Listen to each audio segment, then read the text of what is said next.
Olha, ainda há pouco, agora são 15 horas e 48 minutos, faltam 10 para as 4 em Porto Alegre.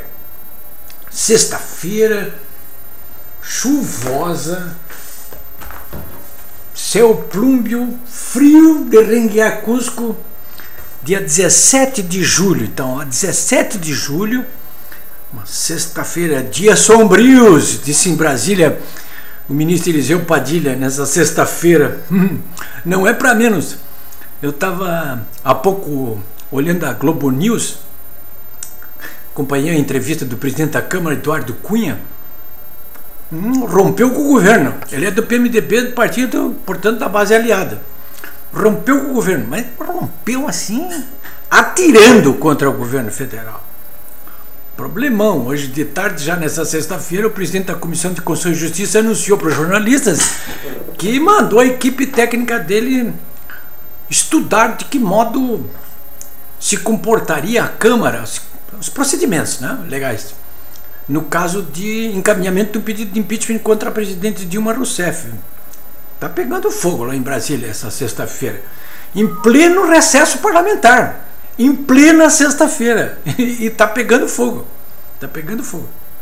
Noticiário então da tarde aí nas redes sociais, no exterior inclusive.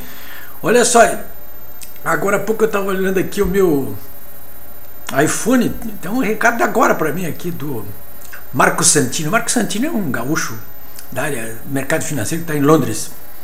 Então ele estava me dizendo, ele acompanha o que está acontecendo, as coisas aqui. Grande Políbio, diz ele. A coisa está bem feia por aí, hein? O pessoal acompanha de lupa o governo afundando. É isso que está passando. O governo afundando.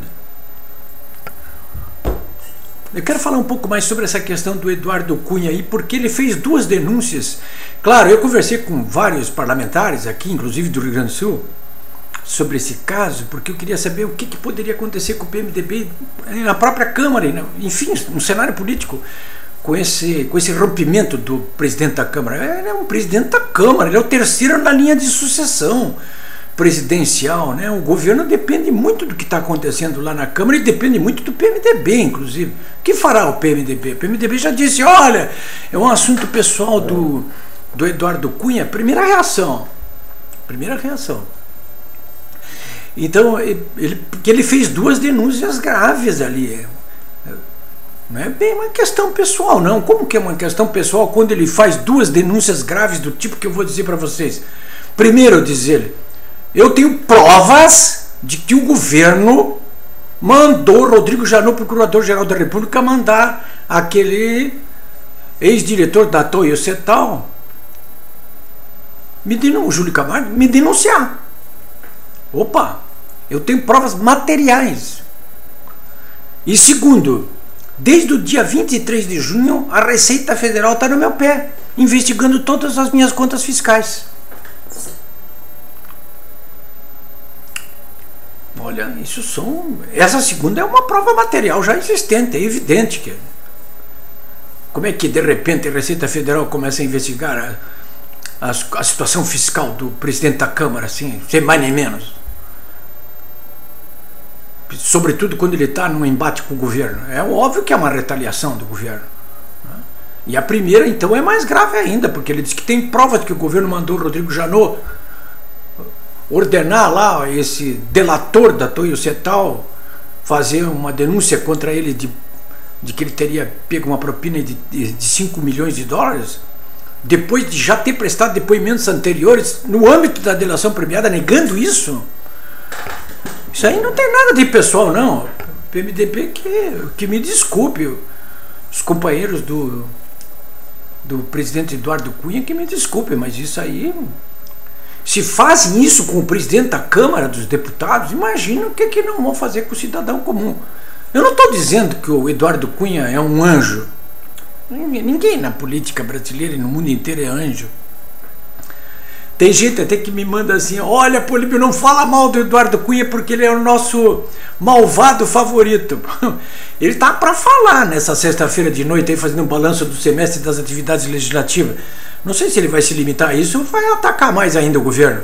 De qualquer maneira é o seguinte, olha aqui, é uma sexta-feira negra, dias sombrios, como diz o o ministro Eliseu Padilha, e há uma crise política evidente, gravíssima, nessa sexta-feira aqui no Brasil. Não tenha a menor dúvida disso. Não adianta botar panos quentes, não.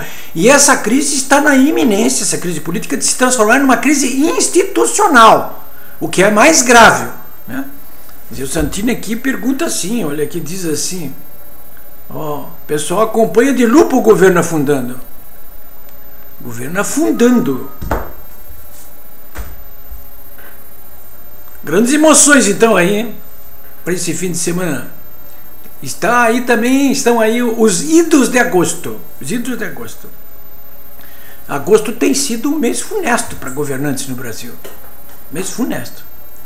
Bom, eu queria falar também um pouco sobre essa tresloucada Operação Cartola, que foi desfechada pelo governo Tarso Genro aqui no Rio Grande do Sul, envolvendo 8 prefeituras, algumas empresas, empresários e políticos, né? Porque eu estou publicando aqui por capítulos o memorial de 29 laudas preparado pelo procurador do Ministério Público Federal, Celso Tres, em que ele simplesmente desnuda tudo que foi feito. Ele terminou o memorial entregue ao juiz do caso pedindo desculpas aos réus pela maneira criminosa com que agiu o governo nesse episódio. E acaba por denunciar praticamente todas as operações desfechadas contra o governo Ieda, né? A Ieda pode até, acho que tem alguma culpa em cartórios, mas o que aconteceu? Quer dizer, faziam uma operação na época que o Tarso era ministro da Justiça a todo momento contra o governo dela, e durante os seus 4 anos de governo a Polícia Federal não fez nada, não aconteceu nada, quer dizer, não tem nada. É um documento devastador, comprova tudo que eu escrevi aqui ao longo dos últimos anos, tudo. É uma comprovação feita pelas mãos de uma autoridade da maior importância, que é o procurador Celso Tres. Não é uma criancinha, não é um novato, não. É um homem tarimbado. Já esteve lá em Santa Catarina, moveu uma ação lá que inclusive causou estupor em Santa Catarina, porque ele quis quebrar o monopólio da RBS. Então não olha isso que nós estamos lendo ali, é de repartir o bigode. Para finalizar aqui para vocês, essa dica que um leitor me passou, eu comprei, estou lendo, está aqui, tá aqui a marcação. A biografia de José Bonifácio. Tá aqui, José Bonifácio. Estou lendo, estou gostando muito, viu? Figuraça, hein? Já não se fazem mais José Bonifácio como se faziam. Agora essa baixaria que vocês estão vendo, isso é uma coisa séria, né? Isso é uma vergonha que nós estamos assistindo aí. Às vezes dá vontade de pedir que os militares voltem de novo para enquadrar todos esses vagabundos. Bom fim de semana.